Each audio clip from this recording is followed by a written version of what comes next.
He almost kept driving. The rain was heavy, the road was empty, and his heart was already too tired to care about anything else. But then he saw her, a small figure sitting alone at the bus stop, soaked, still, and strangely calm, and something inside him refused to move on. He slowed down, pulled over, and stepped out into the cold night, not knowing that this moment would change everything he thought he understood about pain, truth, and justice. He was a single father, quiet by nature, a man who had learned to carry his burdens without asking for help. Life had not been kind to him. His wife had passed years ago, leaving him with a little boy and a silence that never truly left his home. He worked long hours, kept his head down, and avoided trouble, because trouble had a way of destroying everything fragile in his life. As he walked closer, he noticed the girl wasn't reacting to the sound of his footsteps. Her eyes were open, but unfocused, staring into nothing. She looked young, maybe 10 or 11. Her dress was simple, her hands were resting gently on a worn suitcase beside her, and her face, it carried a quiet sadness that didn't belong to a child. He spoke softly, asking if she was waiting for someone. She turned her head slightly toward his voice, and in a calm, almost emotionless tone, she said she was waiting for her father. She said he told her to sit there and not move, no matter what happened. The man felt something tighten in his chest. He looked around. The road was empty, no lights, no movement, just rain and silence. He asked how long she had been waiting. She said she didn't know, maybe hours, maybe longer. Time didn't matter much when you couldn't see it pass. He hesitated. He didn't want to interfere. Life had taught him that stepping into someone else's story could bring consequences, but leaving her there felt wrong, deeply wrong. He asked if she was hungry. She nodded slightly. He offered her some food from his car. She accepted with quiet gratitude, her hands trembling just a little as she held the bread. As she ate, he noticed bruises on her wrist, faint but visible. His jaw tightened. He asked gently if someone had hurt her. She shook her head quickly, too quickly, and said it was nothing, just an accident, but her voice carried fear, not truth. The man felt anger rising inside him, slow but steady, the kind of anger that comes from seeing injustice and knowing you cannot ignore it. But he controlled himself. He had a child waiting at home. He couldn't afford to get involved in something dangerous, yet walking away felt like abandoning her all over again. He asked if she trusted him enough to come with him, just for the night, just until morning. She was quiet for a long moment. Then she nodded, not because she fully trusted him, but because she had no one else left to trust. He helped her into the car, wrapped her in a blanket, and drove home in silence, the rain tapping softly against the windows, like the world whispering secrets he wasn't ready to hear. At home, his son looked surprised but didn't ask questions. He had grown used to his father's quiet decisions. The man prepared a warm meal, gave the girl a place to sleep, and sat alone in the dark afterward, wondering what he had just stepped into. The next morning, he tried to find answers. He asked the girl about her father again. This time she spoke a little more. She said her father was important, powerful, a man everyone listened to. She said he had enemies, and sometimes he got angry, very angry, and when he did, people got hurt, even those who didn't deserve it.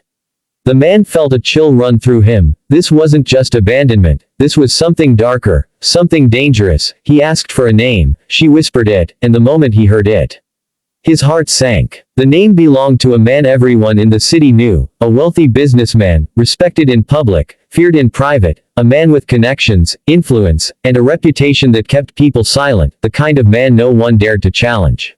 The single father felt helpless. He knew who he was dealing with. He knew what could happen if he got involved. People like him didn't fight men like that. They survived by staying invisible, by looking away, by pretending they didn't see what was right in front of them.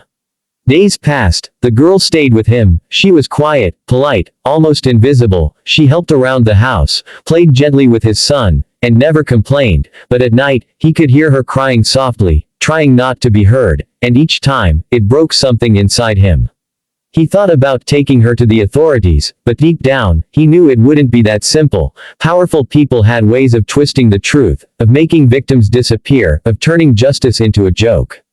Still, he couldn't just do nothing. He began to gather small pieces of information, careful, quiet, asking questions without raising suspicion. He learned about the man's temper, about the rumors no one dared to confirm, about the people who had tried to speak up and suddenly went silent. The more he learned, the heavier the weight on his chest became, but something else grew as well, a quiet hope, fragile but persistent, the belief that maybe, just maybe, this time things could be different.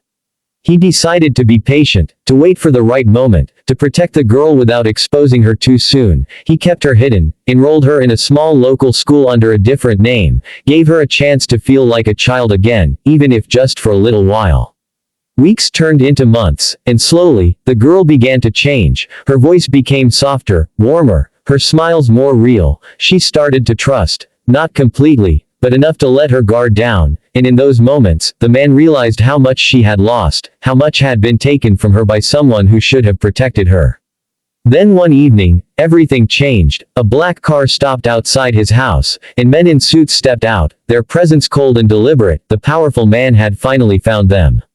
The father felt fear, real fear, the kind that makes your hands shake and your thoughts scatter, but he didn't run, he didn't hide, he stepped outside, closing the door behind him, protecting what was inside. The men spoke politely, but their words carried a threat. They said the girl belonged to her father, that she needed to be returned, that interfering would bring consequences he couldn't handle. The man listened, silent, his heart pounding, but his eyes steady.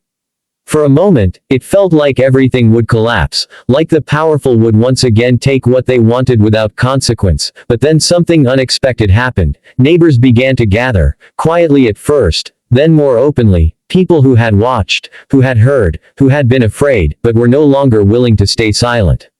The father realized he wasn't alone anymore. The silence that protected the powerful was beginning to break.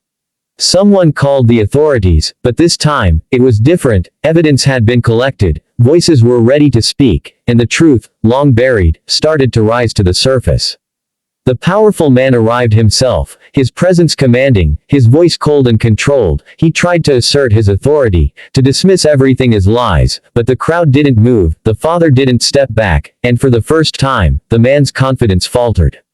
The girl stepped outside, holding the father's hand, her face calm, her voice steady. She spoke the truth, not loudly, not dramatically, but clearly. Enough for everyone to hear, and in that moment, something shifted, the illusion of untouchable power cracked. Justice didn't come fast, it never does, but it came, piece by piece, truth by truth, until the man who once seemed above everything was forced to face the consequences of his actions. The single father stood there, not as a hero, not as a savior, but as someone who simply refused to look away, someone who chose to care when it would have been easier not to.